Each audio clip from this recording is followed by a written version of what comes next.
నూలు నూలులో శతాబ్దాల గౌరవం, పట్టు పరంపరకు ప్రతీక, సంప్రదాయానికి శాశ్వత చిరునామా సఖీ.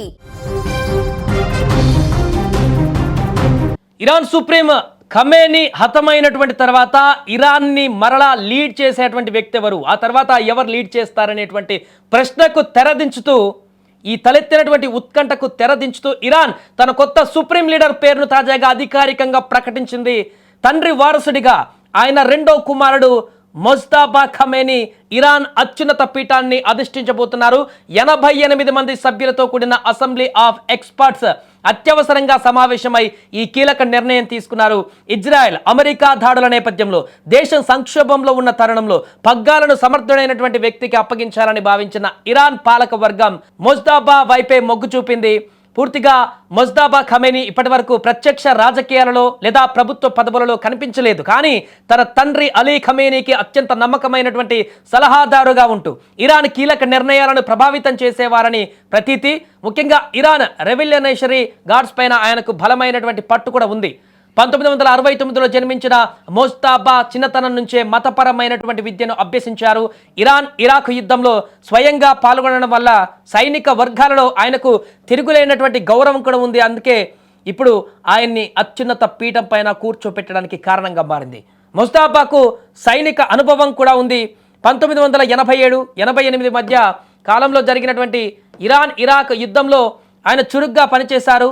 యుద్ధ క్షేత్రంలో సైనికులతో కలిసి అనుభవం కూడా ఆయనకుంది. ఇరాన్ సైన్యం పైన, ముఖ్యంగా రెవల్యూషనరీ గార్డ్ పైన పట్టు సాధించేలా చేసింది. ఆ యుద్ధ అనుభవమే ఇప్పుడు దేశ రక్షణ విషయంలో ఆయనకు దిశానిర్దేశం చేయబోతోంది. అందుకే ప్రస్తుతానికి కొంత కన్ఫ్యూజన్ వాతావరణంలో ఉన్నటువంటి ఇరాన్కి ఈ కొత్త సుప్రీం తోటి ఒక గైడ్ లైన్స్ దొరికినట్టుగా కనపడింది. ఇరాన్ ఇప్పటికే ఖమేనీ హతమైనటువంటి నేపథ్యంలో ప్రతీకారంతో రగిలిపోతుంది. పూర్తిగా ఖమేనీ చనిపోతే ఇంకా ఇరాన్ యుద్ధం ఆపేస్తుందేమో, ఇరాన్ లొంగిపోతుంది కావచ్చు అని అందరూ అనుకున్నారు. కానీ ఇరాన్ ఖమేనీ హతమైనటువంటి తర్వాత, ఖమేనీ కుటుంబ సభ్యులతో పాటు చనిపోయిన తర్వాత మరింత ఉగ్రరూపం దాల్చింది ఇరాన్. మిగతా అన్ని దేశాలు ఇజ్రాయెల్ పైన భీకరమైనటువంటి దాడులకు తెగబడుతూ పూర్తిగా మా సుప్రీంని చంపేస్తారా, మా సుప్రీంని హతమారుస్తారా, ఖచ్చితంగా దీనికి ప్రతీకారం తీర్చుకుంటామనేటువంటి విధంగా మరింత ఆగ్రహావేశాలతో రెచ్చిపోతూ ఇప్పుడు దాడులు కొనసాగిస్తున్న పరిస్థితి ఏర్పడింది. ఈ నేపథ్యంలోనే సుప్రీం ఖమేనీకి వారసుడిగా తన రెండో కుమారుడిని ప్రకటించారు.